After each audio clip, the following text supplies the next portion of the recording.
Welcome to another episode of your favorite program on My Story from the Root, and I'm your host, Idara. Yes, Idara. My Story from the Root is a program that affords you the privilege to tell your stories and challenges from the root, to give you a voice that helps inspire, motivate, educate, and strengthens over 2 billion of people across the continent in your field of endeavors to help achieve their dreams and goals. So today, guys, I'm going to be taking you through the stories of people who have decided to share their challenges and stories with us from the root. Stay put, don't touch the dial, because I know that you're going to learn a whole stories from today's episode. Welcome back, guys.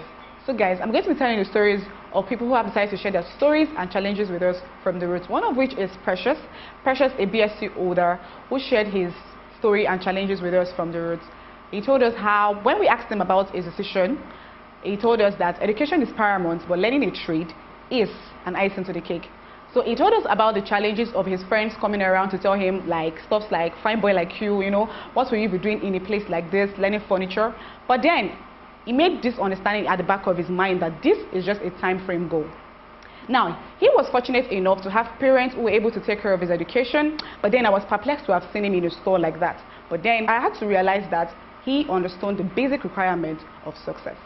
So guys, let's hear from Precious. My name is Precious. I'm from Ogun State, yeah. I'm trying to learn how to make furniture. Well, I'm a BSc holder. There was no big deal. I went to a private school at Jerry Crowder University, so there was no big deal. I had my parents supporting me, so I had to. It was smooth. Well, nothing much. Normal reading, yeah. So there was no big deal. I read and I studied hard, and school went fine. Just read and focus. It's just 4 years, so you do what you have to do, and you just forget it. School is there to make you at least know what is all about the society and all. Well, to me, fingers are not equal. Oh. I feel everybody has a right to education, yeah. But even though the government isn't really helping us, but we'll try and we'll pray that God will help everybody in their own ways. Well, I don't know, because to maybe like try to make school fees and all that, like the federal universities we have, maybe they could reduce the fees and allow like youths or students free and fair education.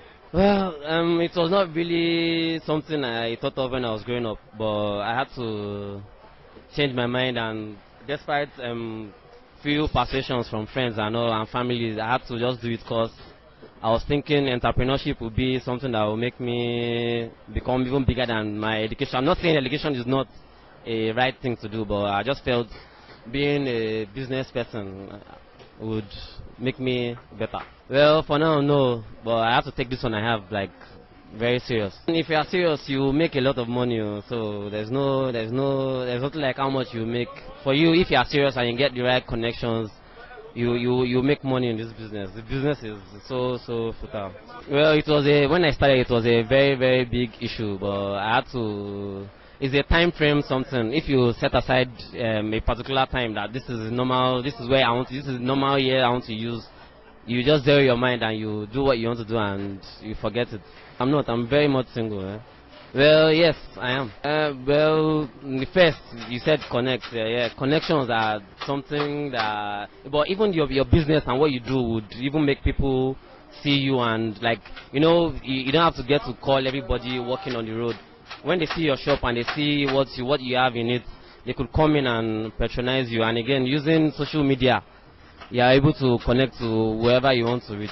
Breadwinner in the sense that I am still under my parents, yeah, but breadwinner means like I'm just still a child under my parents. That's all. Still under our parents, so I still tend to ask my parents for money. Well, like I said earlier, it was not something I thought I was going to do when I was growing up, but I felt I could do something meaningful with my life again. Apart from, because now I won't lie to you, so many graduates are coming out and no jobs, nothing to do. So like if you are sharp and all that, you could just divert yourself.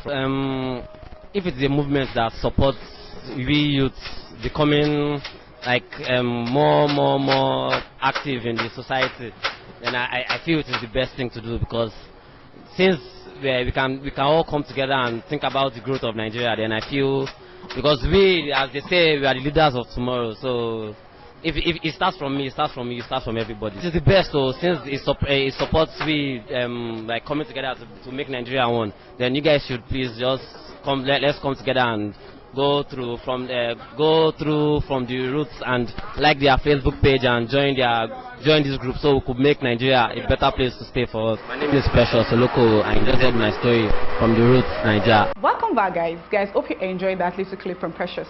Now, we had another very interesting guest, which we had an interview with, a shoe cobbler who had an O-level result. Yes, he just learned shoe cobbling skills for just learning sake, guys, but he didn't know that this was going to be the source of his livelihood. Most of his customers were just passerbys who just pass around, and those were people that patronize him. Then anytime he had this issue of trying to quit or one of those things, he just remembered something which he quoted by saying, "Remember why you started." Now, he solicited to the government to please help people at the grassroots level, possibly with a fund program or something, so they could raise capital to start up a business. So guys, let's take you to the shop. I'm from Kwara State. I'm a shoemaker. For now, it's SSC. When I finished my SSC, then due to financial issues, I couldn't continue there. But I still have plans to furthermore. Then there is nothing really, because when I left secondary school, I really don't have anything in mind there to do. There's nothing. It's just this hustling stuff we do. So when government discover those kind of people, I feel they should support them. Even if government can't do all for them, they let them help them to a stage, then the people will continue the journey themselves. There are so many people out there that after secondary school, due to financial issues, some will just just look for something to do. The thing is, when government visits some schools, the only thing they do is they only see the teachers. So when they see maybe their teacher, if they give them anything like maybe the monetary aspect of it, the teacher won't do anything. They'll just share within themselves and not do anything about the students. So I'm doing it because it's my passion. I have a very, very big passion for it. For now, no, I don't have any job. For now, the total worth of the business is not up to 100,000 really. Up to 15,000 sometimes, and on a bad day, I don't even sell anything sometimes.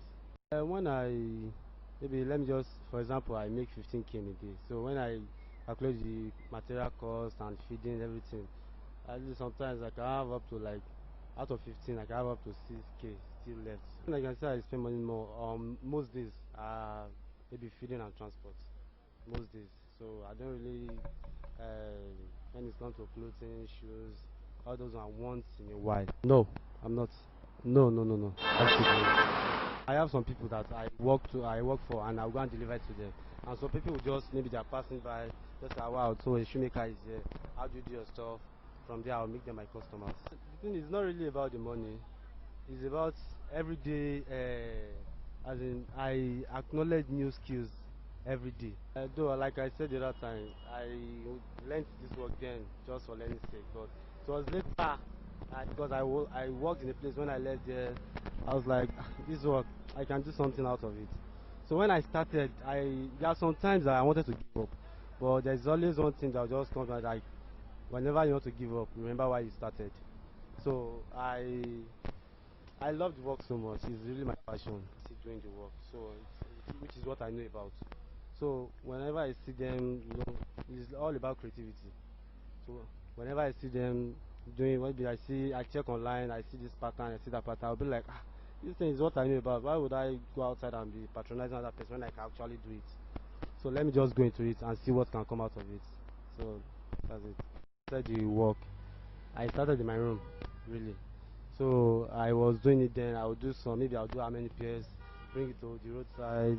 If I sell, and if I don't sell, I will still accept like that. So there was one time I just dumped my machine and everything. I was looking for work. So another time I was like, "Ah, what's wrong with me now? Let me just sit with this. At least I have people that are doing business and they are feeling better in it. Let me just go into this." So I started them with little capital, and thank God for what is on ground today. All the critics aspect, I don't really have any critics aspect of it, but the main issue where I have is the capital aspect, the monetary issue. So I have a financial issue, as in I don't really have much with me then. To the extent that sometimes I'll just be like, let me drop this. Sometimes let me come up again. So sometimes I even have some money that I've spent the money in my hand finish. How am I going to do this one back? How am I going to do that one? But I'll just say, well, let me move on it. I believe that one day it will be better. I really don't have anything in mind. So I don't have anything in mind. The challenges I'm facing, the most paramount challenge, as in the important, is just the monetary aspect. About the skill, something is a challenge to me really, because I'm still trying to get more knowledge and skills about it. And number two, the money aspect. Maybe though it's one, maybe like once or twice in the year, they'll just come like maybe ballet need your money, everybody should put money here. And whenever they impose money on you, they won't even say okay tomorrow. Like they'll say okay 2,000 today, we'll collect it today. So all those kind of stuff. People like us that have this handwork, but are unable to bring it out due to financial stuff or this thing. I will put to the government to empower us, like empower us, support us. At least when they see that this guy is trying, okay, let's just do something for him. From there, the person will just bring himself up. I don't do competitions. When you have a shoemaker here, do the best you can do. Your customers will surely come to you. Almost 3 years plus, really. The risk is the health aspect, because whenever I finish in the work is the day I get to, the increasing. I can say that with all boldness.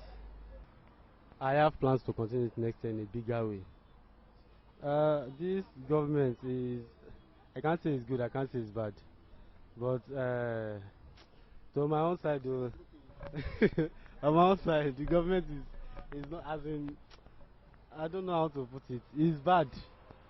The government is bad because the way they are doing things, all those people up there, they don't even want to look at the people down there that are still trying to survive. Just keep it. People that are petty traders or that are artisans, I feel government can look into their matters, because government, they can't tell me that on these roads every day, or government will not say they don't see people that are still trying to maybe small show glass somewhere doing one small thing, but they'll just pass there, or even the patronage aspect, because I feel like this one is roadside, why will I be doing all this kind of thing? No, when they see people like that, they'll try at least calm down, go close to the person, madam, blah blah blah blah blah. Then from there you get what you want to get, and the support will come up. But they will feel like, no, a whole governor, what would I be doing with a roadside somebody? No, all this kind of thing. On my mind is this my business. I will make sure I'll do it in a larger way. Platform will really be helpful, because there are some people that all those kind of platforms, they don't know. When people have WhatsApp, Facebook now, the only thing they do is go to Facebook, take a sleep picture, post it, all those kind of things, or WhatsApp, posting rubbish on WhatsApp. But if those kind of platforms are available, when someone enters those platforms, even if you can't contribute to them, but the things people are writing there, posting, it can be helpful to those kind of people. We encourage them to check to find out more about the group, how to register for how to put themselves in the group, so that even if you can't, if you are in the group, if you can't contribute anything, at least you learn from them. People are hearing that just go on Facebook from the Root Niger, then when they click on it, they'll see the link and everything. The link to Instagram group and WhatsApp group, everything is there. Then they click it. It's not, instead of using your MB to post rubbish, just click on the link. It will not take up to 5 MB. Then you are in the group already. My name is Bamgwe Simon. Just heard my story from the Roots Niger. Welcome back, guys. Hope you enjoyed that little clip from our Shukovla. Finally, on today's episode, I have this very interesting guest which we interviewed. His name is Abidin. Yes, a furniture supervisor who also shared his story and challenges with us from the road. How he dropped out of secondary school due to financial challenges, and how he had to endure schooling for a while. He had to pick up this trade, and he said he's so happy because in his quote he said, "For this life, phone must ring with family call. Either na money they use the call or something they solve." But then, guys, he has a very nice passion for this trade, and he earns nothing less than 60,000 naira in a day. Guys, 60K in a day. You know, Abidi was so fast to have sharply, find his way into this field. His only regret was the fact that he had to endure school for a while instead of him venturing into this trade. He left us with an advice for people in his position right now, which is, don't venture into something that you cannot see through. That is, if you cannot get education, get a skill. So guys, let's take it to Abidin. My name is Abidin Adefalola Dipupo from Ogun State, Idioko border side. For now, for here, na sales manager they do for here. Level of education, secondary school I go. Now I dey go school, me I know they stay for class to do too much like that, but I just dey go, I dey endure. My parents no be too old, but we know belleful and we know hungry now. We dey okay on our own lane. If to say I serious, I know say something go don better pass like this, but I still dey thank God sha. No. The thing wey government fit do for those kind of people, na im be say make dey help them for that education level, and number two, make that people make dem help themselves, because dem say heaven help those who help themselves. Make dem sef make dem no go calm at all. Na wetin man no fit go, I no fit kill myself na. Man gas shop na, that's why I come here. Fabricator, I dey do aluminium small. At the end of the day, I dey make at least 60K at the end of the month, just to dey manage myself. For Aja community, me as I dey so per day I dey spend nothing less than 3K for one day last one. But we dey thank God. Phone dey ring, na family dey call me now. If no be money, na something dey sup na. Dey thank God though. I dey okay for my own lane. I be my own boss. I like the work. I like the furniture structure. And I want make I feel like say make I get the more experience. That's why I even join the work. No, that time make I go learn this furniture self gone. All those times wey we say I just dey waste my time, dey go school gone. I for don go learn now go self. But I still dey thank God. No. The only challenge wey I dey face here now be say I no fit do am gone. But I dey collect the work, dey give person. At all na winching, something dey come out. Now the only way wey I fit say I fit solve am na be say make I go learn am. We come here go collect because we dey here go na agbero part 1 but government dey come. All these last like yesterday they don come here come show theirself. Dem post one bill for outside, but we go still change am for them. We dey here. The youth group wey na do so na confirm thing, na normal thing, and I even like am sef because e go let more people and government go dey know hustler feelings here, and they go know the place where they never work reach. I even like am. I like the thing. So I go advise my people wey dey here, say make dem try, make dem dey understand with the thing, because na wetin wey fit help. Make dem go register themselves, make dem support am and register am. Abidin Adefalola Dipupo. I just hear the story from the Roots Naija. Welcome back, guys. So today we're going to be wrapping it up here on today's episode of My Story from the Roots. I hope you enjoyed all of our yummy gist, and I'm so sure that you were able to learn 1 or 2 things from today's story. Don't give up, just keep moving. Yes, keep moving. We're going to be bringing you more interesting and intriguing story next week on our show. Don't forget to like and subscribe to our YouTube channel. Follow us on all our social media handles. I remain your beautiful host, Idara, so I come your way next week.